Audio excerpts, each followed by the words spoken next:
Oi, pessoal.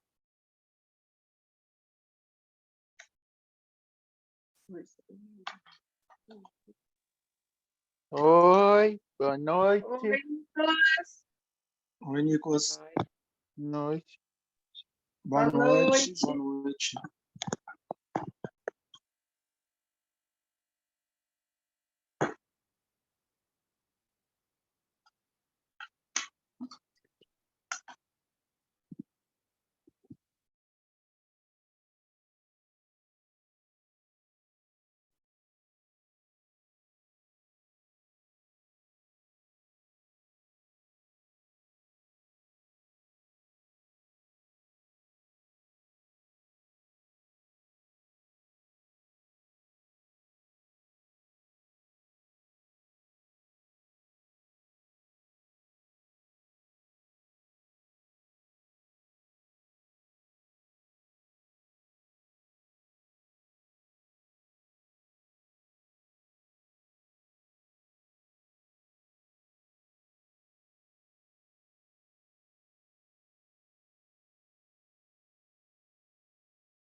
E aí, Oi, Francisco. E aí, Francisco, tudo tudo bem? bem? Tudo bom?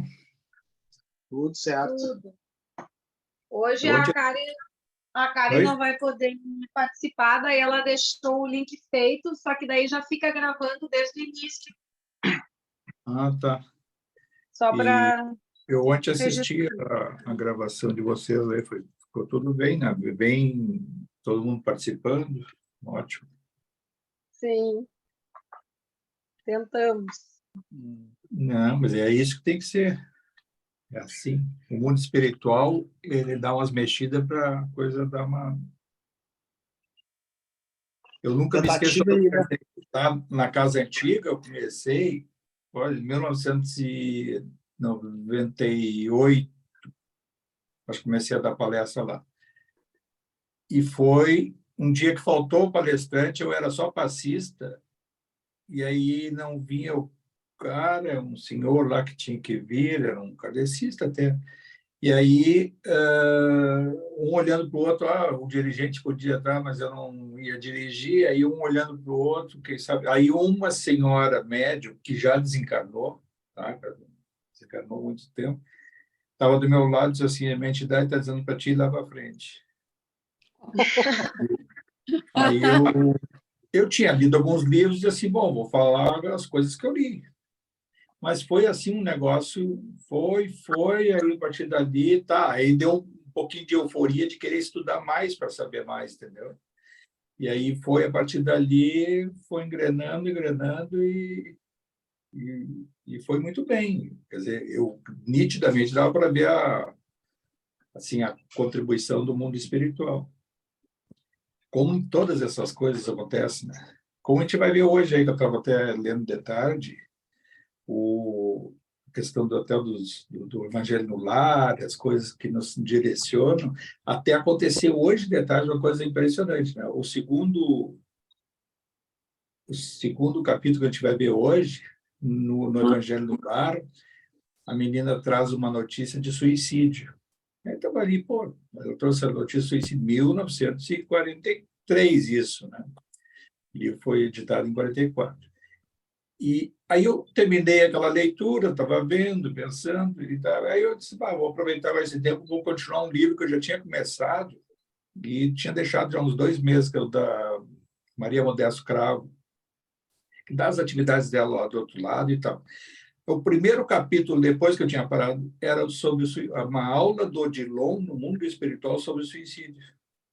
Esse não tem, assim, são coisas que a gente fica pensando, né? E aí tem essa questão que vai estar aí no capítulo, que até aquele endereçamento das páginas, quando a gente faz o Evangelho do Lar, o mundo espiritual age até fisicamente de onde vai ser, muitas vezes, lógico, às vezes não é, mas tem situações que o que a gente vai falar, o que vai ser tratado, a pergunta que alguém faz vai despertar uma dúvida coletiva, que é o mundo espiritual que está intuindo a quem vai fazer a pergunta.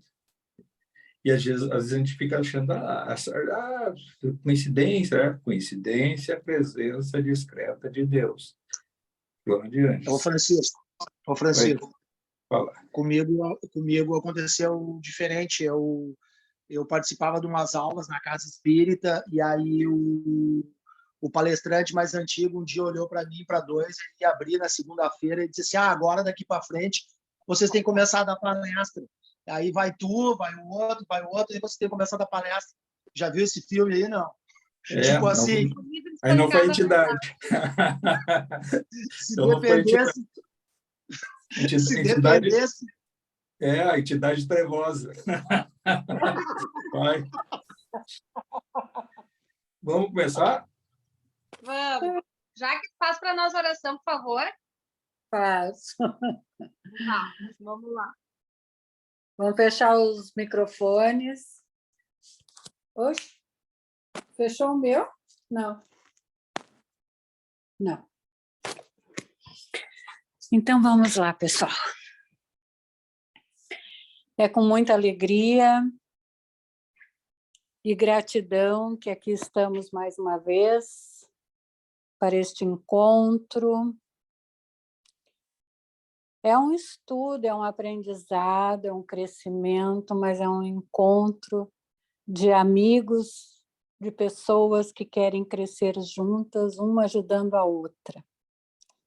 Então, realmente, é com o coração cheio de alegria, unidos nesse amor, nessa vontade de crescer, que estamos aqui, nos conectando, sentindo a presença dos nossos anjos da guarda, guias, protetores, sentindo a presença do nosso mentor espiritual, o mentor espiritual deste estudo, os mentores da Casa Lucas de Assis, toda a egrégora. Vamos nos conectando com a equipe trabalhadora incansável para que esse encontro sempre aconteça e continue acontecendo. Vamos nos conectando com a nossa querida tia Ziza, que nos acolhe com tanto amor, com tanto carinho, com tanta alegria. E chegamos a Lucas de Assis, Francisco de Assis. Vamos elevando nossos pensamentos ao alto, enxergando a presença de Jesus na nossa frente, a presença de Deus e o abraço de Maria.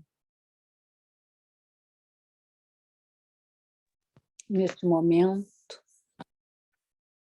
que a luz de Maria permaneça, se faça presente e permaneça nos nossos corações, através da oração.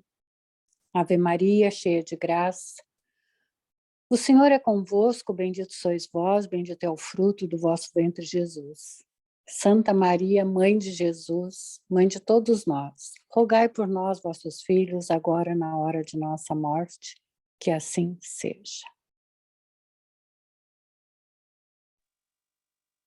Vamos lá, pessoal, então, seguindo nos estudos do livro Os Mensageiros, capítulo 34, Oficina de Nosso Lar.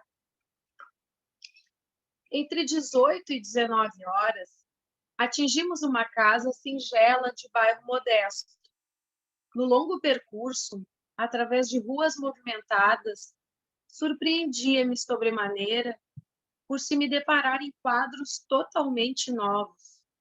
Identificava agora a presença de muitos desencarnados de ordem inferior, seguindo os passos de transeuntes vários, ou colados a eles em abraço singular, Muitos dependuravam-se a veículos, contemplavam os outros das sacadas distantes. Alguns, em grupos, vagavam pelas ruas, formando verdadeiras nuvens escuras que houvessem baixado repentinamente ao solo. Assustei-me. Não havia anotado tais ocorrências nas excursões anteriores ao círculo carnal. Aniceto, porém, explicou que não fora vão o auxílio recebido para a intensificação do poder visual.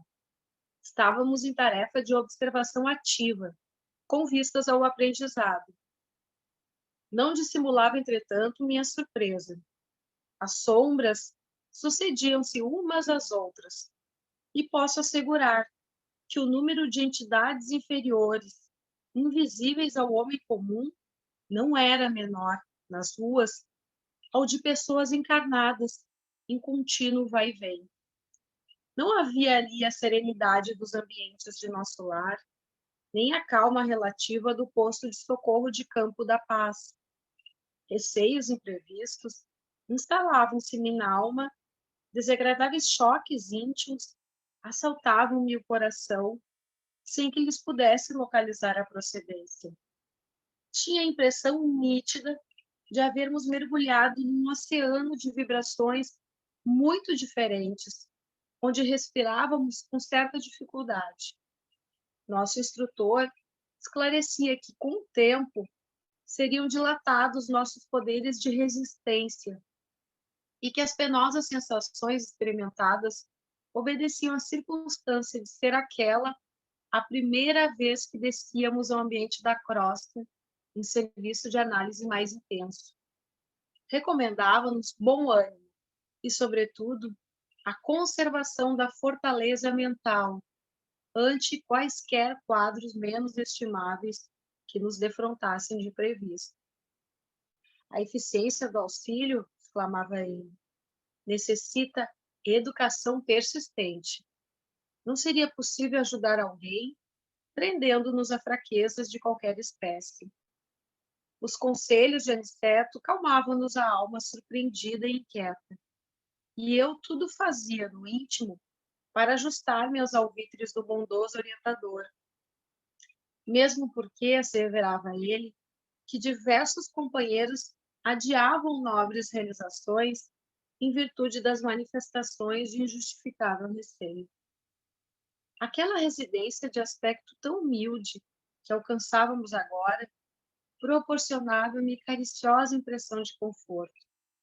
Estava lindamente iluminada por clarões espirituais que recordavam precisamente nossa cidade tão distante. Fundamente surpreendido, reparei que o nosso orientador se detivera. Notando a nossa admiração, Aniceto indicou a casa pobre e falou: teremos aqui o nosso refúgio. É uma oficina que representa nosso lar. Profundo assombro empolgou-me o íntimo, mas não tive ensejo para indagações. Precisava seguir o instrutor, que tomara a direção da casa pequenina. Aproximamo-nos do jardim, que rodeava a construção muito simples. Estupefato, observei que numerosos companheiros espirituais assomavam à janela, saudando-nos alegremente. Que significava tudo aquilo? De outras vezes, visitara a minha cidade e meu antigo lar, mas nunca vira tal coisa. Aniceto compreendeu minha perplexidade e explicou. Os irmãos que nos saúdam são trabalhadores espirituais que se abrigam nesta tenda de amor. Um cavalheiro muito simpático e acolhedor abriu-nos a porta. Este pormenor foi outra nota imprevista. Tal não sucedia quando voltava à minha velha casa terrena. As portas cerradas não me ofereciam obstáculos. Ali, porém, vigorava um sistema vibratório de vigilância que eu não conhecia até então. Nosso instrutor envolveu o anfitrião num abraço amistoso, apresentando-nos em seguida. Aqui, meu caro Isidoro, disse a indicar-nos carinhoso. são nossos amigos Vicente e André, novos cooperadores de serviço em nosso lar. Muito bem, exclamou Isidora, abraçando-nos. Nossas atividades precisam de trabalhadores operosos. Entrem. E acrescentou hospitaleiro. A casa pertence a todos os cooperadores fiéis do serviço cristão.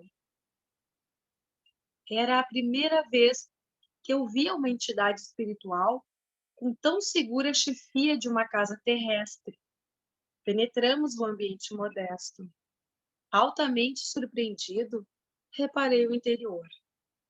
A paisagem material mostrava alguns móveis singelos, velhos quadros a óleo nas paredes alvas, velha máquina de costura movimentada por uma jovem, aparentando 16 anos. Um rapazote de 12 anos, presumíveis, atento a cadernetas de exercício escolar, 3 crianças, de 9, 7 e 5 anos aproximadamente. E como figura central do grupo doméstico, uma senhora de 40 anos, mais ou menos, tricoteando uma blusa.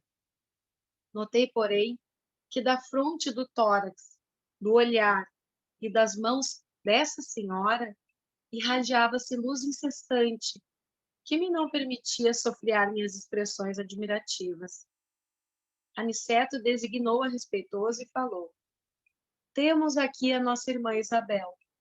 Para os olhos humanos, ela é a viúva de Isidoro, mas para nós é uma servidora leal nas atividades da fé. Reparei que Dona Isabel parecia, de algum modo, registrar a nossa presença, acusando certa surpresa no olhar, mas Aniceto adiantou-se, esclarecendo. Nossa amiga é senhora de grande evidência psíquica, mas os benfeitores que nos orientam os esforços recomendam não se lhe permita a visão total do que se passa em torno de suas faculdades mediúnicas. O conhecimento exato da paisagem espiritual em que vive talvez lhe prejudicasse a tranquilidade. Isabel, portanto, apenas pode ver, mais ou menos, a 20ª parte dos serviços espirituais em que colabora de modo direto. A essa altura, Isidoro nos indicou pequena sala ao lado e falou a Aniceto em particular. Desculpe-me se não lhes posso acompanhar no repouso necessário.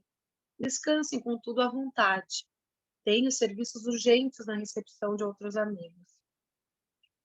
Nosso mentor agradeceu comovidamente e, acompanhando, alcançamos modesto salão, pobremente mobiliado, mas quase repleto de entidades envolvidas em conversação edificante. Confortadoras luzes brilhavam em todos os recantos. Havia ali um velho relógio, tosca mesa de grandes proporções, uma dúzia de cadeiras e alguns bancos rústicos. A claridade espiritual reinante, todavia, era de maravilhoso efeito. Muita gente esclarecida e generosa do plano invisível aos humanos aí se reunia. Aniceto cumprimentou os grupos que lhe eram mais íntimos de modo especial e apresentou-nos com a bondade de sempre. Sentindo-nos a admiração, esclareceu quando nos vimos mais a sós, num canto do salão. Estamos numa oficina de nosso lar. Isidoro e Isabel edificaram-na, num ato de heroísmo e fé, tendo saído de nossa cidade para essa tarefa. Vai para mais de 40 anos. Graças a Deus, ambos têm vencido galhardamente árduas provas e mantêm seus compromissos corajosamente em serviço na crosta. Há 3 anos, voltou ele para a nossa esfera, e, contudo, graças ao altruísmo da esposa e aos vínculos de amor espiritual que conservam acima de todas as expressões físicas, continuam estreitamente unidos, como no primeiro dia do reencontro na existência material. Dada essa circunstância invulgar, as autoridades de nosso lar concederam-lhe permissão para continuar nesta casa como esposo amigo, pai devotado, sentinela vigilante e trabalhador fiel. E observando talvez a nossa maior surpresa, Aniceto acrescentou: sim, amigos, o acaso não define responsabilidades, nem atende à construção séria. A edificação espiritual pede esforço e dedicação. Assim como os navios do mundo necessitam de âncoras firmes para atenderem eficientemente a sua tarefa nos portos, também nós precisamos de irmãos corajosos e abnegados que façam o papel de âncoras entre as criaturas encarnadas, a fim de que, por elas, possam os grandes benfeitores da espiritualidade superior se fazerem sentir entre os homens, ainda animalizados, ignorantes e infelizes. Final do capítulo 34. A gente vê mais um capítulo com uma série de ensinamentos e de abordagens em relação à mediunidade, né, aos trabalhos espíritas. A primeira coisa que a gente tinha que referir é até chegarem aí do nosso lar, o nosso lar até a crosta terrestre é uma das colônias que tem tipo um canal, um caminho, tá? Que é quase que exclusivo de alguns espíritos, tá? Espíritos elevados ligados ao nosso lar, que não tem riscos de intrusos, de outros espíritos osciladas que sejam colocados no caminho de espíritos. Já outras colônias, como o Campo da Paz e outros postos de socorros, não tem muitas vezes o caminho direto para a crosta. Então, tem que ser tomado várias medidas de proteção, como já foi referido nos capítulos anteriores, né? Quando eles vinham à crosta, sempre acompanhado de algum instrutor, de algum espírito já preparado para a tarefa. Agora, a gente vê assim, o que ocorreu para eles procurarem esse local, essa oficina do nosso lar? Foi exatamente que o Vicente e o André Luiz estavam extenuados, eles tinham perdido muita energia com todas as tarefas, não esquecendo que esse livro é a tarefa de uma semana. Então, nesses dias ocorreu tudo que a gente aprendeu até agora, tudo que a gente abordou até agora, né? Desde lá daquelas reuniões, daquelas assembleias, daquelas perguntas que sempre o André Luiz fazia, e a intervenção do Aniceto, depois lá com o Alfredo, lá no Posto de Socorro Campo da Paz, e assim sucessivamente. O que ocorreu aí? Eles precisavam se reenergizar, se revitalizar. E aí o Aniceto disse assim, nós vamos agora a uma área de revitalização. E ele ficou achando assim, bom, vai o quê? Vou para um hospital espiritual? O que é? Foi numa casa simples, absolutamente simples e modesta, e lá teve a abordagem que ele não se esqueçam assim, que ele recebeu antes dessa viagem dos mensageiros, ele recebeu uma percepção extrasensorial. Lembra que ele foi dotado de uma faculdade mediúnica, psíquica, lá no plano espiritual, de enxergar mais, de abrangência. E ele, ao caminho até ir para essa casa, essa chamada oficina, dessa dona Isabel, e lá o Aniceto já é recebido na janela, né, por o ex-marido da Isabel, uma Isabel encarnada ainda, com seus filhos, tá? 7 filhos, né? Então, eles, na realidade, estavam ali com os filhos encarnados e o espírito do marido, que havia desencarnado já há 3, 4 anos, estava... Olha a exceção que existe no plano espiritual, quer dizer, a gente acha assim, um pai, um marido, um filho, pode se tornar o nosso protetor, pode se tornar o nosso mentor, quer dizer, o intermediário do plano espiritual superior, é muito raro. E esse é um caso de raridade. Assim como a gente, o Isidoro, né? Assim como a gente já nos outros capítulos viu de derrocadas de alguns espíritos que vieram do nosso lar, aí é um exemplo de vitorioso do nosso lar. Tanto o Isidoro como a Isabel e os filhos, as filhas, vou dizer que menos o rapazinho, todos vieram do nosso lar. E é uma família que conseguiu se manter no mundo dos encarnados com uma vibração superior, com um ato benevolente voltado para a caridade, de identificação com o Evangelho, e que não sucumbiram. O que ocorre com boa parte, talvez seja certamente a maioria, né, que acaba tendo percalços pelo caminho. E o Isidoro, quando desencarna com aqueles filhos e com a mulher, ele, pela trajetória dele no mundo dos encarnados e a folha dele corrida lá no nosso lar, teve autorização para continuar junto à esposa com equilíbrio, dando sempre a assessoria. E se tornou o seu lar uma referência de refazimento para espíritos em tarefa superior, que é o caso do Aniceto, levando os seus, né, estagiários, pupilos ali, o André e o Vicente. Então, essa foi a razão. E a gente fica achando assim que... Mas um lar que foi referência para o mundo espiritual, sim, naquela época não tinham muitos centros espíritas, tinham pouquíssimos, muito poucos mesmo. As sessões mediúnicas elas eram realizadas nas casas, nas famílias. Tá? Não é adequado, mas naquela época era assim, não tinha... Né? Estamos aí na década de 40. Não seria o correto, já hoje isso aí está em desuso, não se deve abrir sessão em ambiente familiar.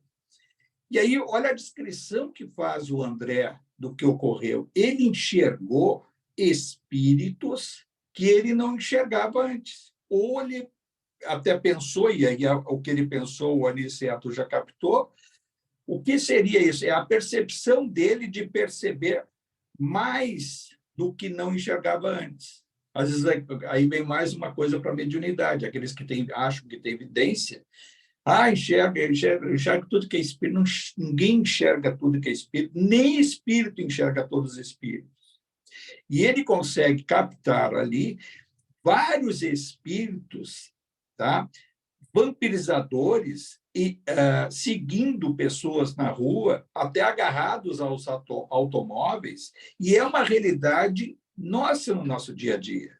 Se a gente for escrever todos os espíritos que estão, porventura, na nossa casa, que estão pela rua, que estão agarrados a outros em determinados pensamentos e atividades psíquicas, com prática, por exemplo, do álcool, das drogas, do pensamento maledicente, tudo, esses espíritos estão sugando aquela energia para satisfazer as suas necessidades prazerosas. É assim que acontece. Só que isso é um processo inconsciente e obsessivo. Não é o fim do mundo. Se todo mundo fosse enxergar tudo que ocorre no plano espiritual, no mundo real, quer dizer assim como tudo, universal, nós não teríamos cérebro para conseguir seguir adiante. Felizmente, nós temos uma restrição da nossa vidência, de percepção. Olha só a Isabel, que veio lá do outro lado, e ela, mesmo vidente, enxerga um percentual baixo, percebe tem uma vidência limitada para conseguir perceber alguns espíritos, e ela vai receber depois agora as emanações para seguir também nessa tarefa. O que eles vão realizar, que vai estar agora no próximo capítulo, é literalmente o Evangelho no lar. E é isso que a gente tem que se ater, o quanto que às vezes a gente não dá tanta importância, ou muitas vezes até faz de uma forma um pouco tão mecânica e não dá tanta importância e respeito à espiritualidade que pode nos auxiliar e muito. O momento do Evangelho no lar, ele é, muitas vezes, proporcional a uma sessão mediúnica. Tá? E isso, a gente não precisa achar assim que o que a gente vai ver e está aí assistindo é uma situação para os livros, ou porque foi com o André Luiz, ou porque é ligado ao nosso lar. Qualquer um de nós está predisposto a uma situação. E o grande exemplo, uma casa humilde recebendo espíritos dessa envergadura e sendo referência espiritual a nada mais, nada menos do que uma cidade como o nosso lar, que é almejada por muitos espíritos que não têm nem a condição, como já vimos aí anteriormente, de chegar até lá. E aqueles que chegam por visita têm que ser precedido de uma série de requisitos e de mérito para chegar até lá. Eu acho que é isso. Vamos fazer, então, o próximo capítulo e dar sequência. Pode falar. Francisco, ontem eu estou lendo o Liceu. Liceu da Mediunidade. Liceu da Mediunidade. De 2003, né? Do Paulino Garcia. Isso. Muito bom. E aí, comecei a ler agora, porque eu também estou lendo a Gênesis, mas é bem devagar. Eu estou lendo um outro formato, assim, né? A Gênesis bem devagarinho. E eu queria fazer um comentário desse que tu fez aí agora, por exemplo, das casas espíritas. Ele fez um comentário que eu achei muito legal ontem nesse livro, que foi a questão de casas espíritas grandes, mais vultuosas, com muitos médiuns, e que muitas vezes não reconhecem as casas pequenas, mais humildes, e principalmente em lugares humildes, entendeu? Uma casa que seja assim, é um 5x3, 15 metros quadrados, onde caibam, por exemplo, 20 pessoas só, entendeu? Então, as casas grandes, a corporação espírita, essa aí, assim, né, com esses enfeites, elas não reconhecem pequenas casas surgindo. E muitas vezes, o Odilon, né, falando, acho que para o Paulino, esse é onde os espíritos gostam, muitas vezes, de atuar, né? Aí um grande exemplo, e é essa a realidade. Até eu me lembro até lá da nossa casa, a Casa Lucas ali, que está ali numa casa que é alugada, é pequena. A gente cresceu o máximo ali, porque foram até aquelas aberturas das paredes e tal. Aquele é o tamanho ideal, fica nisso. Uma vez a gente estava pensando em pedir autorização, fazer um auditório lá atrás, até ia ficar um pouquinho maior, mas não há essa necessidade. O que podia aumentar, conforme a disponibilidade, aumentar o número de dias de funcionamento, né? E até durante o dia, e aí de todos os turnos. Isso aí tem que ser consolidado, não pode ser uma coisa com fogo de palha, né? E o mundo espiritual age dessa forma. Houve agora há pouco aí essa pandemia, que nos deu uma travada, era para todo mundo já refletir, eu acho que muita coisa melhorou. Mesmo nós aqui, hoje, a gente não precisa lá presencialmente ficar ali, a gente fica aí num ambiente familiar, na própria casa, no próprio recanto, e ainda com a disponibilidade depois ainda de assistir, conforme for, ficar gravado. Então, tanta coisa que melhorou e que é gradativo. O mais importante é a menção, é o coração, cara, o sentimento associado a outras situações de o que a gente faz, o que a gente pensa, colocar energia no que a gente pensa, viver o que quer. Por exemplo, a gente podia falar depois sobre a oração. Quando a gente faz oração, há uma tendência nossa de fazer oração meio mecânica. Mesmo quando a gente eleva o pensamento alto, ao Senhor, ao Pai Nosso, Pai, imaginar a luz, imaginar o sol, Pai. E aí, a gente enviar esse pensamento, isso que é a interação. E mesmo nas horas que mais a gente precisa e que a gente clama por uma ajuda, em vez de chegar ao ponto do desespero, pedir, eu acho que a melhor referência é pedir direto a Jesus, e os seus intermediários vão interceder por nós. Se quiser pensar paralelo a isso, e essa situação que eu estava contando há pouco, que eu li hoje, até num livro da Maria Modesta, do suicídio, acabou sendo acionado o Odilon por um senhor lá de Uberaba, que a filha veterinária cometeu um suicídio. Ia cometer, ameaçou 3 vezes e acabou cometendo na 3ª. E o pai, no desespero, tinha lido esses livros todos aí da mediunidade, é espírita, e cito ali os livros, esses aí que a gente já leu, isso e mediunidade, tá, todas as coisas, e ele, num desespero, indo ao centro espírita, pediu para o Odilon. O Odilon captou o pensamento dele, e aí é que se dá todo depois o resgate que eles vão fazer. Quando eles se aproximam do velório da menina que cometeu o suicídio, veterinária recém-formada, ela estava sendo, os espíritos iam pegar tanto, aí eles comentaram, ele captou o pensamento deles, que estavam fora da capela, né, que estava sendo velada, e disse assim, essa nós vamos conseguir pegar a alma e tudo que a gente quer da energia dela. Essa é nossa. Porque ela foi preparada para aquele suicídio num processo obsessivo e tal. E aí depois, claro, graças ao que é depois feito ali, há um resgate e que aí um desespero da avó dela desencarnada e dizer, ela vai para o Vale do Suicídio. Não é assim que funciona e nós estamos aqui para interceder em nome de Jesus e tal. E aí é um processo que a gente vê assim, o quanto que tem possibilidade de obsessão, o quanto que tem de resgate. Mas qual é a origem desse resgate? Aquele pai, de uma forma determinada, fervorosa, invocou a Jesus em nome, o Odilon vai lá e propicia o resgate dessa menina. Imagina, menos uma caindo lá nas mãos. Aí pode dizer assim, então quem não faz, não tem... O mérito nosso pode ser hipotecado a alguém.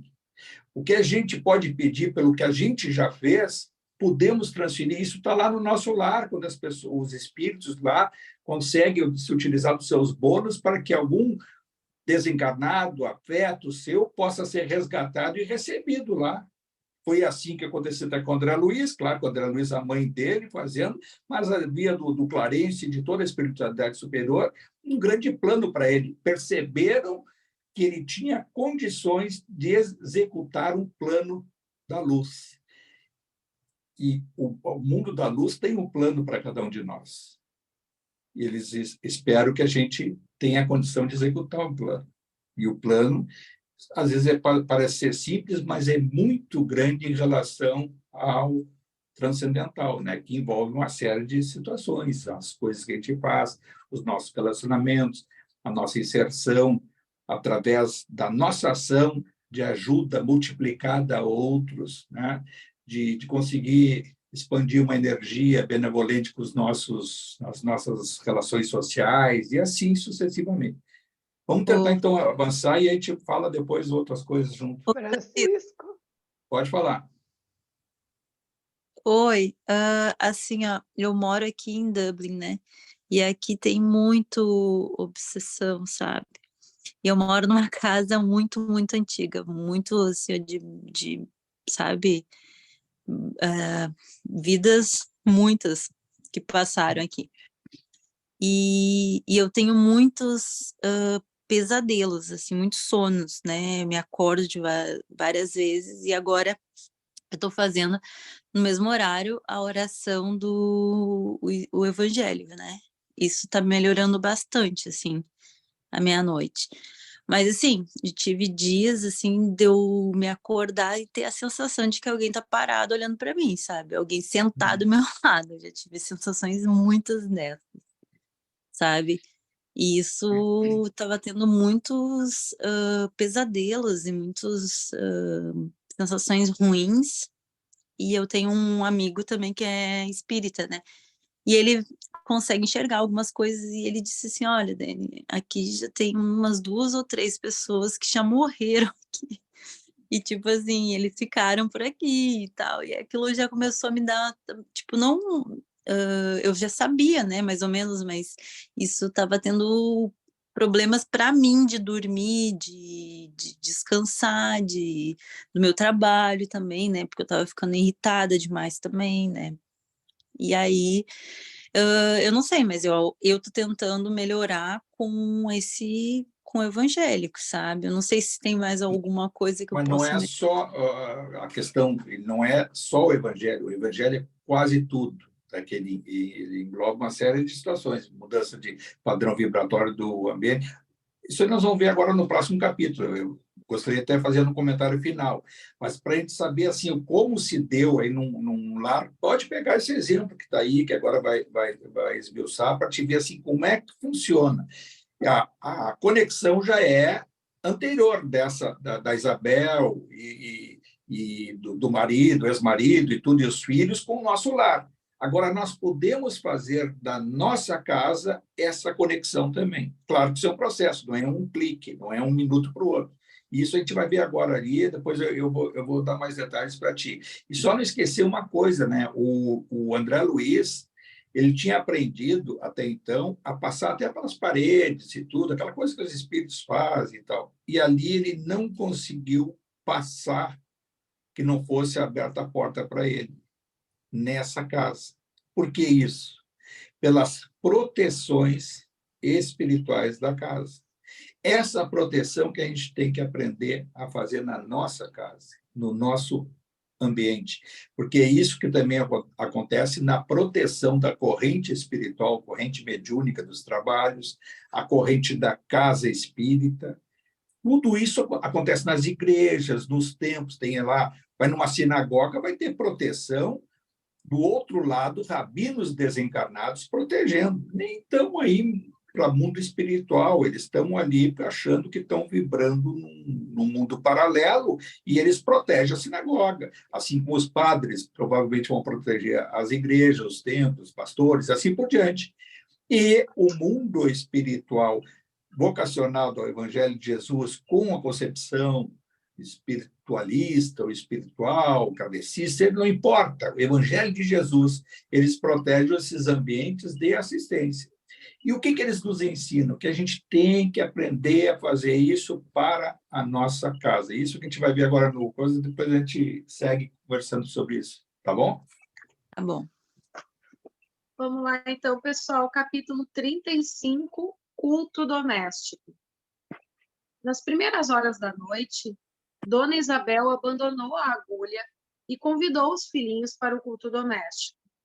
Notando o interesse que me despertavam as crianças, Aniceto explicou.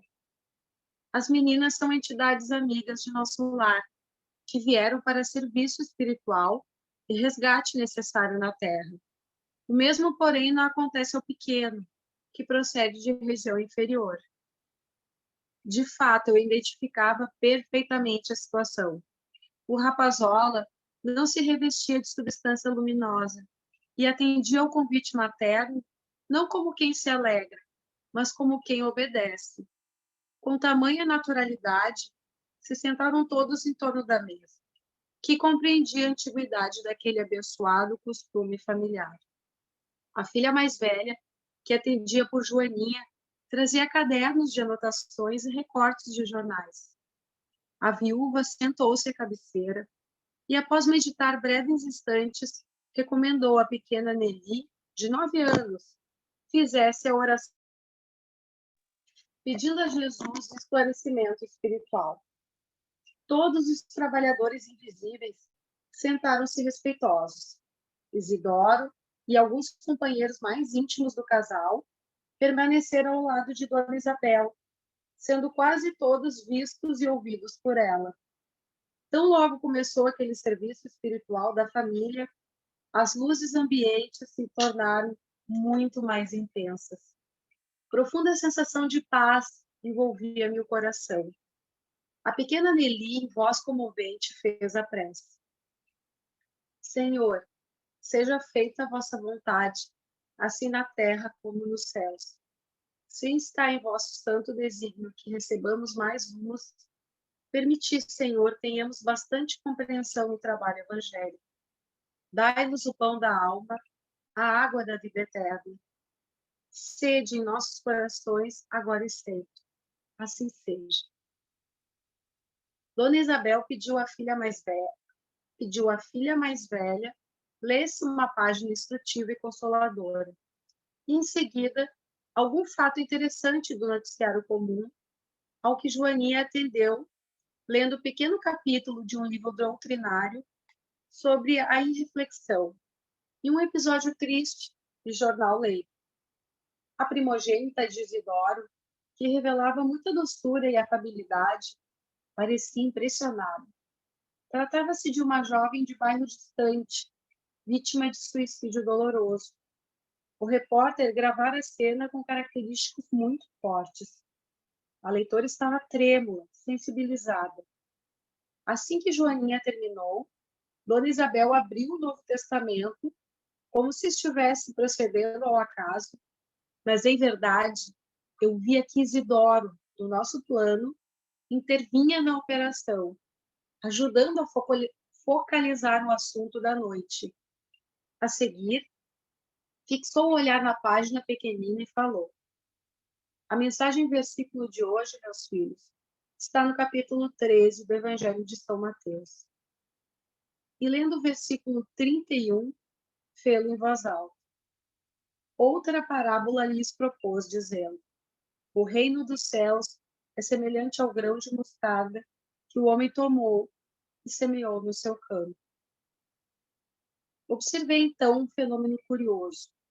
Um amigo espiritual, que reconheci de nobilíssima condição, pelas vestes resplandecentes, colocou a destra sobre a fronte da generosa viúva. Antes que lhe perguntasse, Aniceto explicou em voz quase imperceptível: aquele é o nosso irmão Fábio Aleto, que vai dar a interpretação espiritual do texto lido. Os que estiverem nas mesmas condições dele poderão ouvir-lhe os pensamentos, mas os que estiverem em zona mental inferior receberão os valores interpretativos, como acontece entre os encarnados. Isso é, teremos a luz espiritual do verbo de Fábio na tradução do verbo materializado de Isabel. Nosso mentor não poderia ser mais explícito. Em poucas palavras, forneceram-me a súmula da extensa lição. Notei que a viúva de Isidoro entrara em profunda concentração por alguns momentos, como se estivesse absorvendo a luz que a rodeava. Em seguida, revelando extraordinária firmeza no olhar, iniciou o comentário. Lemos hoje, meus filhos, uma página sobre a irreflexão e a notícia de um suicídio em tristíssimas circunstâncias. Afirma o jornal que a jovem suicida se matou por excessivo amor. Entretanto, pelo que vimos aprendendo, estamos certos de que ninguém comete erros por amar verdadeiramente. Os que amam de fato são cultivadores da vida e nunca espalham a morte. A pobrezinha estava doente, perturbada e irrefletida. Entregou-se à paixão, que confunde o raciocínio e rebaixa o sentimento. E nós sabemos que da paixão ao sofrimento ou à morte não é longa a distância. Lembremos, todavia, essa amiga desconhecida com um pensamento de simpatia fraternal. Que Jesus a proteja nos caminhos novos. Não estamos examinando um ato que ao Senhor compete julgar, mas um fato de cuja expressão devemos extrair um ensinamento justo. A mensagem evangélica desta noite assevera, pela palavra do nosso Divino Mestre aos discípulos, que o reino dos céus é também semelhante ao grão de mostarda que o homem tomou e semeou no seu coração. Devemos ver neste passo, meus filhos, a lição das coisas mínimas. A esfera carnal onde vivemos está repleta de irreflexões de toda sorte.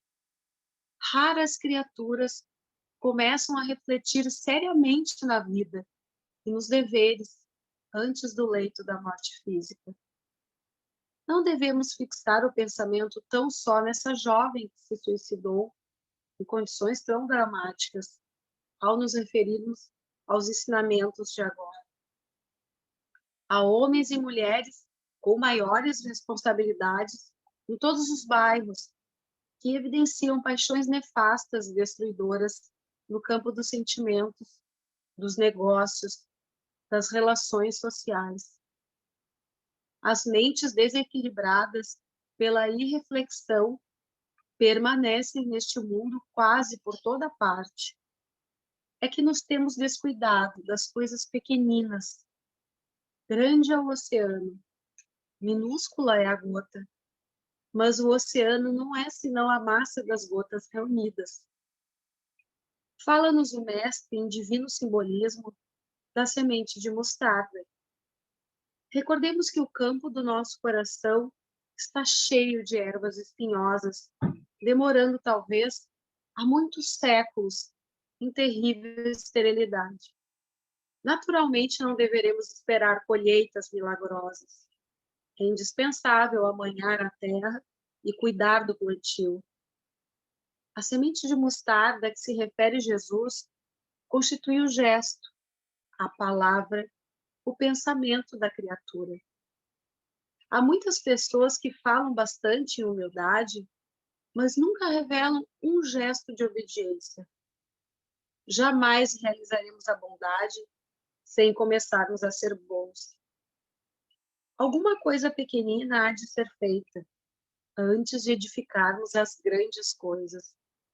O Senhor ensinou muitas vezes que o reino dos céus está dentro de nós. Ora, é portanto em nós mesmos que devemos desenvolver o trabalho máximo de realização divina, sem o que não passaremos de grandes irrefletidos. A floresta também começou de sementes minúsculas. E nós, espiritualmente falando, temos vivido em densa floresta de males, criados por nós mesmos, em razão da invigilância na escolha de sementes espirituais. A palestra de uma hora, o pensamento de um dia, o gesto de um momento, podem representar muito em nossas vidas. Tenhamos cuidado com as coisas pequeninas e selecionemos os grãos de mostarda do reino dos céus. Lembremos que Jesus nada ensinou em vão. Toda vez que pegarmos desses grãos, consoante a palavra divina, semeando-os no campo íntimo, receberemos do Senhor todo o auxílio necessário. Conceder-nos-á a chuva das bênçãos, o sol do amor eterno, a vitalidade sublime da esfera superior. Nossa semeadura crescerá, e em breve tempo atingiremos elevadas edificações. Aprendamos, meus filhos, a ciência de começar, lembrando a bondade de Jesus a cada instante. O Mestre não nos desampara, segue-nos amorosamente, inspira-nos o coração. Tenhamos, sobretudo, confiança e alegria. Reparei que Fábio retirou a mão da fronte da viúva e observei que ela entrava a meditar, como quem sentir o afastamento da ideia em curso. Havia grande comoção na Assembleia Invisível, as crianças, que por sua vez também pareciam impressionadas. Dona Isabel voltou a contemplar maternalmente os filhos e falou: procuremos agora conversar um pouco. Final do capítulo 35. Isso aí, na realidade, esse Evangelho no Lar vai ter uma sequência agora nos capítulos seguintes, e aí é só a gente parar um pouquinho para pensar, dos 5 filhos, um menino, né, de 12, a mais velha ali de 16, e aí a menina de 9 anos é que fez a oração de abertura. 9 anos. Vamos nos imaginar com 9 anos fazendo a abertura. Veja só o quilate do espírito e ver assim, como espíritos preparados em colônias, né, do nível superior ao nosso, como que a inspiração desses espíritos, quando consegue seguir o curso normal, em sintonia com o Evangelho, qual é a inspiração que recebe? Com 9 anos consegue fazer a abertura do Evangelho, né? E a outra menina consegue, com a mais velha, né, pega um recorte de jornal de uma notícia de suicídio, aí a gente compreende por que também é danoso fazer noticiário. Hoje não se faz mais uma questão até ético-profissional, né? Os jornais hoje não publicam mais suicídio, e muito menos dando detalhes de como cometer o suicídio. Porque tem, isso até eu estava vendo com essa impressão, que eu hoje lendo o capítulo da Modesto Cravo, da aula do resgate que eles fazem num velório de uma menina que cometeu suicídio, e ali já haviam 2 ou 3 colegas da menina que cometeu o suicídio que estavam pensando que olha o valor que tem a vida. Começaram a questionar entre eles. Será que vale tudo isso? Será que ela não estava certa? Começa a se questionar. E aí, quando abre esse canal, espíritos obsessores, é mesmo, meu irmão, é mesmo, minha irmã.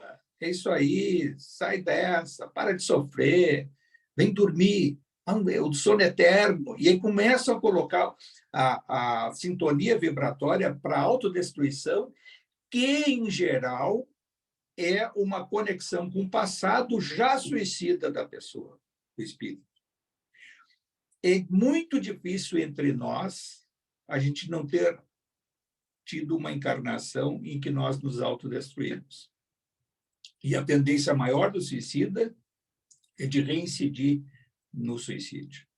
Na mesma época, a mesma questão vai se repetir numa situação semelhante, e ali é que vai ser a prova lá adiante para não tornar a se autodestruir. Assim como diz o Odilon, estava hoje lendo ali, ele diz assim, é rara a pessoa que em todos os seus instantes durante a encarnação não tenha pensado, num momento de desespero, dizer assim, que bom que eu não existisse, que bom que acabasse tudo isso agora. Será que dormir para sempre? Não? Alguns procuram até refúgio do próprio sono induzido por medicação, alguma coisa. Olha, eu quero dormir para não acordar mais. Em algum momento, talvez as pessoas não se lembrem, mas em algum momento de desespero, quando a gente abre esse canal, a interferência espiritual. Aí a gente vê assim, como a gente pode proteger tudo isso. Estava falando sobre o evangelho no lar, e essa questão ali levantada pela nossa amiga ali, sobre a questão que ela está lá na Irlanda, do evangelho no lar. Funciona da mesma forma em todas as situações. Quando nós temos a disciplina de se reunir, ou a família, ou sozinho, cansei de fazer sozinho, por estar distante, alguma coisa, o pessoal viajando, sozinho, colocar um copo de água na frente, harmonizar, se tem problema lá, não ter som, ou ir para um ambiente, né, uma mesa, seja onde for, e posicionar as mãos e elevar o pensamento ao alto, direcionando fluidos para aquela água e conexão com o alto, pedir aos amigos espirituais, em nome de Jesus, que o Deus Pai que possa permitir que esse meu lar... Isso pode ser pensando, não tem problema nenhum, o que a gente pensa é captado pelo plano espiritual superior. O que se faz, às vezes, quando lê o Evangelho, lê uma página, é para atingir os espíritos que não têm a capacidade de ler o pensamento. Por isso que o Evangelho no lar, geralmente se lê uma parte do Evangelho. Por exemplo, eu já passei o Evangelho mais de uma vez li todo o livro dos Espíritos para a sequência de muitos anos, aí depois livros de mensagem, não tem problema nenhum. E realizar mentalmente o agradecimento pela semana que tivemos, projetar os nossos próximos dias, desejar que o plano espiritual possa expandir a sua energia benevolente aos nossos afetos, à nossa família, pode mentalizar e deve mentalizar aqueles que venham à nossa mente naquele momento, os nossos pais, irmãos, filhos, uma pessoa que esteja necessitada de um auxílio, está debilitada, está confusa, está solitária e tal, mandar energias. E isso não tem problema se a lista é imensa. Vem o que vem, vai passando. E essas conexões, elas funcionam como se fosse o direcionamento de um farol, de uma lanterna potente de luz em direção a esses espíritos. Aí a questão nossa da proteção espiritual se faz numa corrente mediúnica, se faz em todos os lugares, se tem até nos templos, igrejas, sinagogas, seja onde for, nós temos que fazer no nosso lar também. Não só quando a gente está numa sessão espírita, mas quando no evangelho do lar, reforçar as nossas proteções e que, porventura, espíritos, como esse caso que foi relatado, tem ali, às vezes eu sinto a presença de alguém, eu sonho, não tem problema nenhum, ele não é um irmão nosso. Reflete para ele luz, muita luz, e que ele possa receber, na dimensão que ele está lá inserido, e que está presente agora, nesse momento, com essa luz, esses fluidos, esse ectoplasma, ele possa aceitar ajuda dos espíritos, e não a nossa. Nós não temos que nos comunicar com esses espíritos e nem mandar. Nós só vamos mandar desejo de que ele possa seguir o seu caminho. E a gente não pode ficar amedrontado de achar que num ambiente já desencarnou tanta gente. Então, o que seria num hospital? Eu trabalhei muitos anos em hospital, na área administrativa. Quantas e quantas vezes, então, quantos desencarnados? Era uma média de 8 por dia desencarnando no hospital grande. Lógico. Aí vai dizer assim, tá, então esse ambiente está... Lógico que tem muitos espíritos. Agora, eles não vão interferir no meu psiquismo, porque não vão entrar na vibração dele. Aí vem assim, a questão que colocasse, alguém disse que aqui já morreu muita gente. Já acionou o quê? Sem querer, sem maldade de quem te indicou, o medo. O medo é uma das portas que nos leva ao temor e abre psiquicamente uma zona de fragilidade nossa. O que a gente não pode achar assim, que então quem já desencarnou naquele ambiente, está o ambiente tomado, então onde a gente está hoje, quando ele desencarnar, nós vamos deixar tomado o nosso ambiente? Onde a gente mora hoje, um dia a gente vai desencarnar, pode não ser no ambiente, pode ser no hospital, e aí o vizinho vai dizer, pai, morreu fulano, isso e aquilo.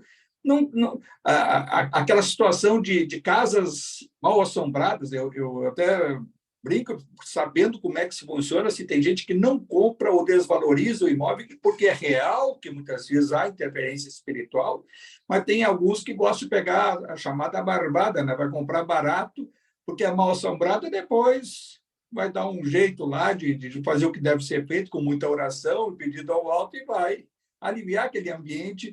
E a casa que era desvalorizada por ser mal assombrada, é possível de ter casa chamada, entre aspas, mal assombrada, porque há muitos espíritos que possam estar lá. Não existe espaço vazio, os espíritos que são muito arraigados ao mundo material, do mundo dos encarnados, eles têm a necessidade de continuar a sua vida. E aí, se o ambiente for propício a isso, eles podem ali se acomodar e vão consumir o fluido vital daquele ambiente. Tem aquele livro, Para Onde Iremos Após a Morte, do Nelson de Moraes. O Nelson de Moraes encarnou há uns 5 anos. Ele escreveu vários pequenos livros, A Terapia do Perdão e tal. E esse Para Onde Iremos Após a Morte é muito interessante, porque ele descreve ali que os espíritos que vivem num lar, já estando desencarnados, ao qual estejam ligados, né, por uma recém-desencarnação, ou nem perceber, eles continuam sentando na mesa, se alimentam e tal. E aí eles começam a consumir o quê? Exatamente a mesma alimentação, as frutas e tudo, eles pegam o duplo daquela alimentação, é o duplo etérico. E quando eles consomem isso, há uma tendência de putrefação mais rápida de tudo que eles consumiram. Então, os frutos, muitas vezes, que eles vão comer um fruto, uma banana, uma maçã e tal, essa maçã vai apodrecer mais rápido porque já foi consumido o duplo etérico dela. E o que acontece quando a gente desencarna, que começa a nossa falência dos órgãos em processo acelerado de putrefação? Quando o nosso duplo etérico, o segundo chamado corpo, que não é corpo, a energia vital, ela é aspirada, ou seja, o fluido cósmico universal, quando às vezes com auxílio de espíritos e tal, ou espíritos vampirizadores que vão ali, com esse caso que eu relatei, que estava lá, do Odilon relatando, da menina que cometeu suicídio, que ia ser aspirado por espíritos vampirizadores, que fazem o quê? Consome alguns deles com sabedoria, consome essa energia para se transformar num agênere, que aí um outro assunto que acho que nós vamos avançar muito, é muito assunto interessantíssimo de a gente estudar e sempre abordar. E aí, quando lembrarem, numa outra hora, de falar de novo dos agêneres, está lá, Pelo Amor ao Ideal, do livro do Inácio Ferreira, que conta aquele escritor Edgar Allan Poe, desencarnou em 1800 e tanto, nos Estados Unidos, e aparece para ele materializado, e ele só percebe alguma coisa depois, quando ele oferece o café e o cidadão não quis tomar o café, falou algumas coisas e se retirou. Era um espírito materializado. Não vou dizer que ele tenha sugado de recém-desencarnados, mas aprendeu técnicas de consumir ectoplasma duplo etérico e se materializar. Jesus, quando esteve entre nós depois para o sepulcro, ele veio como um agênere. Só se materializava quando estava na presença de outros, porque os doadores de ectoplasma e ele se manifestava. Era a materialização do espírito. Diz o Inácio Ferreira, dizem em outras obras, inclusive está na revista Espírita, uma daquelas lá de 1866, 60 e poucos, lá 63, 64, cada mês saía uma revista espírita que era catalogado vários assuntos relatados pelo mundo todo pelo Kardec, que ele recebia. Diz lá, tem um dos assuntos dos agêneres. Então, daquela época, ele já dizia que espíritos que materializados estavam entre nós e nós não o percebíamos. Não o percebemos, não é percebíamos, porque para nós, às vezes a gente está no ambiente, não adianta ficar procurando por aí, mas é possível que um espírito materializado esteja no nosso caminho, no nosso entorno, e a gente não percebe. E aí, às vezes eles podem até falar conosco. Tem tantas histórias reais sobre espíritos até superiores que realizam essa tarefa para evitar um mal maior e uma situação que muitas vezes é emergente e que eles atuam materializados para alcançar um objetivo superior. Francisco, deixa eu só fazer um comentário. Eu contei uma história para Flavinha. Lembra, Flavinha? Porque eu já frequentava o Centro Espírita desde pequenininha e tinha uma mediunidade assim danada, via muitos espíritos, falava, conversava tudo. Aí, um belo dia, eu estava numa revolta só, aí a minha mãe me levou pelas orelhas, né, para o Centro Espírita. E aí eu me sentei na primeira fila, assim, coisa que eu nunca gostei na minha vida em lugar nenhum. Aí me botou sentada lá. Eu bufava. Aí, daqui a pouco, senti que a luz baixou dentro do Centro Espírita, e aí eu vi direitinho. Né? Oração de São Francisco. Não, oração de Francisco de Assis, alguma coisa assim. Aí eu levantei meus olhos, vi um rapaz que eu nunca tinha visto na minha vida, né? Ele estava com outros assim, mas só ele que me chamava a atenção. Ele fez a oração de São Francisco. Não tinha mais ninguém na mesa. A mesa tinha uns 5 lugares, ele estava sozinho e ficou bem na minha frente. Terminou a oração, ele levantou e saiu. E eu saí atrás, me bati com a Glória, né, que trabalhava no Centro Espírita. Quem é aquele rapaz que eu nunca tinha visto? Não sei o que. Aquilo me acalmou, mas me acalmou profundamente. Eu vi ele assim de poder tocar. Ele levantou, ele saiu e entrou assim no corredor e foi embora, né? Eu disse, não, mas não tinha ninguém fez oração nenhuma, não sei o que, eu pronto. Tá, aí um belo dia estou eu indo na rua estudar na casa de uma amiga, a rua estava bem deserta, assim, e aí eu comecei a sentir que tinha alguém, tipo, me seguindo, sabe? Não é que esse cara, esse anjo chegou perto de mim e disse, não tenha medo, eu estou contigo. Quando nós chegamos, até choro, quando nós chegamos numa esquina, 2 caras vieram para cima de mim, mas só que não vieram para cima de mim. Ele foi para cima dos caras. E os caras, ó, pernas para que te quero. Isso aconteceu uns 13 anos, eu acho. É que a gente acha assim que os espíritos atuam a nosso favor e também contra, algumas vezes, né? Porque aí depende do tipo de vibração do espírito. Mas a nosso favor, a gente acredita muito nos canais intuitivos e eles também, muitas vezes, até a colocar uma barreira na frente de um assaltante desse, às vezes acontece de tirar até a visão de eles não nos enxergarem, ou às vezes até pode um agênere, né, buscar energias porque existe um bem maior a ser realizado naquele momento. Isso aí é bem factível, acontece mais do que a gente imagina, só que a gente não consegue diferenciar e nem é importante diferenciar, tem que só agradecer ao alto esses fenômenos que ocorrem conosco. Quantos podem contar que iam por aqui ou iam por lá e aconteceu tal coisa, mas foi alguma coisa que me Foi. Às vezes, o primeiro canal que eles tentam utilizar é esse intuitivo, de nos ligar ao caminho. Olha, se conseguem ali intervir na página que vai ser escolhida, imagina de conseguir levar, distrair, faltou tal coisa, vou lá atrás. E aí foi um momento, o segundo, que aí não acontece a tragédia. Assim como pode ser atraído aquela tragédia, quando a gente fala assim, que tem bala perdida e bala achada.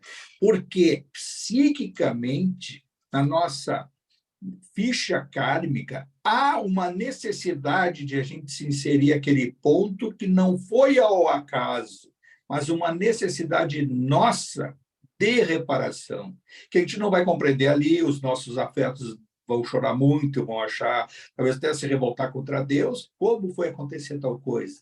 E lá no plano espiritual, mais adiante, quando despertar uma consciência, vai compreender por que aconteceu aquele fato conosco, aquela coincidência, e que foi como se fosse uma loteria que nos pegou. A bala perdida, que é a bala achada, aquela situação fortuita que nos atingiu, seja para nos causar um problema sério, físico, até o desencarne. As situações de destino, a gente pode diferenciar o que é destino e o que é, muitas vezes, provocado por nós mesmos. Tudo que a gente não der causa por nossa ação ou omissão é destino. Não tem como mudar. Não tem. Agora, aí tu está dizendo assim, aí se alguém te diz, tá ali na esquina, tem dois que estão armados, já assaltaram um e tudo, eu vou enfrentar e vou ver o que faz. Isso não é destino. É aceitar o risco.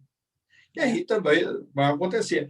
Toda a ficha kármica, já vi casos de acidente de trânsito que levou ao desencarne, que até depois em abertura de campo vibratório, de ver que era kármico, mas, ao mesmo tempo, a pessoa atraiu e antecipou aquilo porque havia bebido e se acelerou demais na direção e tal.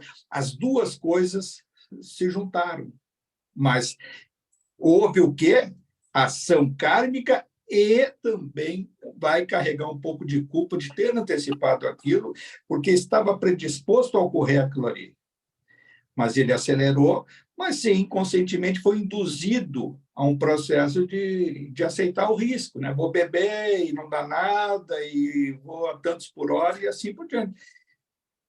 É difícil, às vezes, de perceber todas essas coisas, mas quando a gente consegue compreender à luz do Evangelho, que está lá no Evangelho de João, né, o Consolador, que é o Consolador prometido. Quando a gente compreende tudo isso, a gente percebe o quanto que o Evangelho ele é consolador mesmo. Consola, porque a gente percebe que a nossa inserção não é essa fotografia, essa coisa localizada aqui hoje, não é só tudo isso que a gente está aqui mensurando.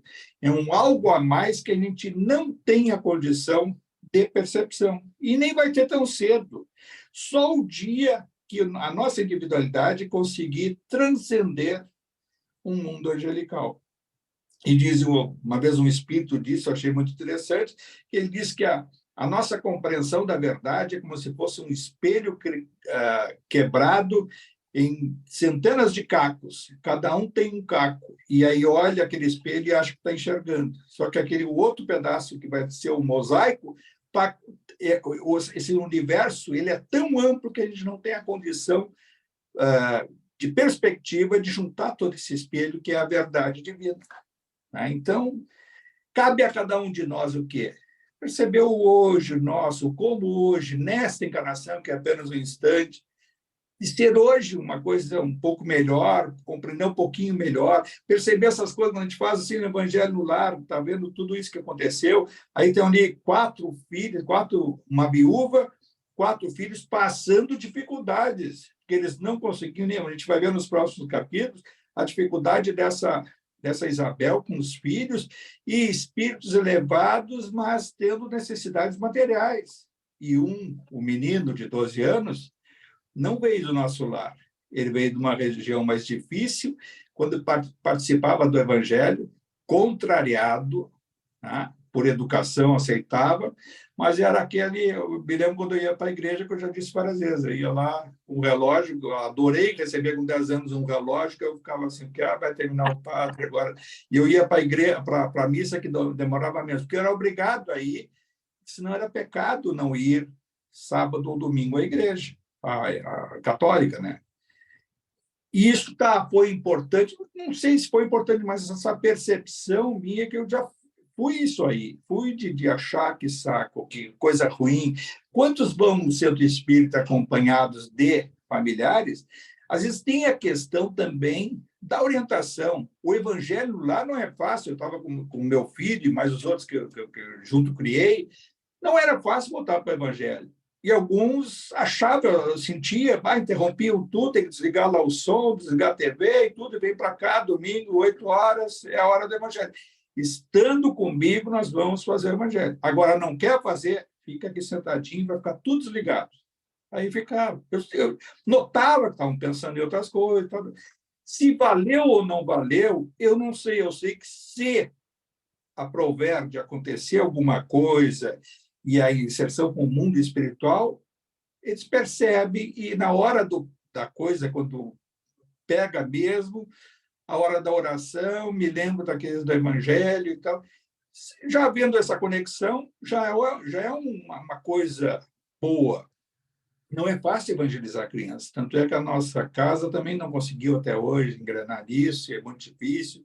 Trabalho social e de evangelização das crianças é uma das coisas mais importantes. E é difícil, não adianta dizer assim, decretar que vai fazer. A gente tentou por diversas formas, aí mexe com o tipo de idade, de visão, e tem que ter paciência para isso, tem que ter vocação, mas é uma necessidade, porque diz os Espíritos, se só os que estão vão levar, mesmo que eles persistam até o fim, na jornada, e que vem para trás só vão chegar pela dor, não vão chegar pelo despertar.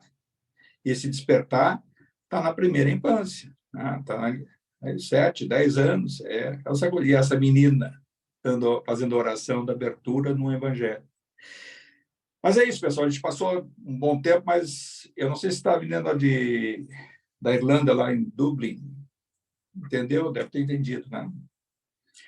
Ou então elevar nosso pensamento em gratidão ao alto, agradecer mais uma vez, de uma forma multiplicada, efusiva, a espiritualidade superior, a Jesus, o nosso amigo incomparável, a todas as entidades da Casa Lucas de Assis, que sempre nos intuem, que sempre organizam todas as tarefas com auxílio do alto, para que a gente possa, de uma forma até muito precária, mas humildemente querendo melhorar, dar assistência a todos aqueles que buscam algum esclarecimento, alguma conexão entre os assuntos teóricos e a prática nossa do dia a dia de procurar reviver o Evangelho de Jesus. Pai nosso que estais no céu, santificado seja o vosso nome. Venha a nós o vosso reino e seja feita a vossa vontade, assim na terra como no céu. O pão nosso de cada dia que nos dai hoje. Perdoai as nossas ofensas, assim como nós perdoamos a quem nos tem ofendido. E não nos deixeis cair em tentação. E livrai-nos de todo o mal, Senhor, e que assim seja. Isso aí, pessoal. Muito obrigado. Obrigada, Obrigado, Francisco. Agradeço. Um abraço para vocês aí. Obrigada. Obrigada, boa noite. Boa noite, Beijo boa pra noite. Boa noite. Boa noite. Ai, consegui. Boa noite. Boa Boa noite. noite, Beijo, boa beijo. noite. Boa noite. Obrigada, gente. Foi maravilhoso. Beijo. Tchau. E Tchau. Tchau.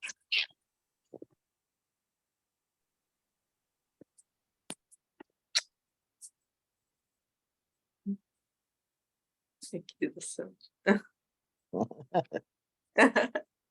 Fica com Ficamos Deus. só nós? Eu Só acho que ficamos sim. nós. Fica com Tá. Deus. Uma ótima noite. Boa noite. Boa Tudo de noite. bom. Igualmente, querida. Tchau, tchau. Tchau.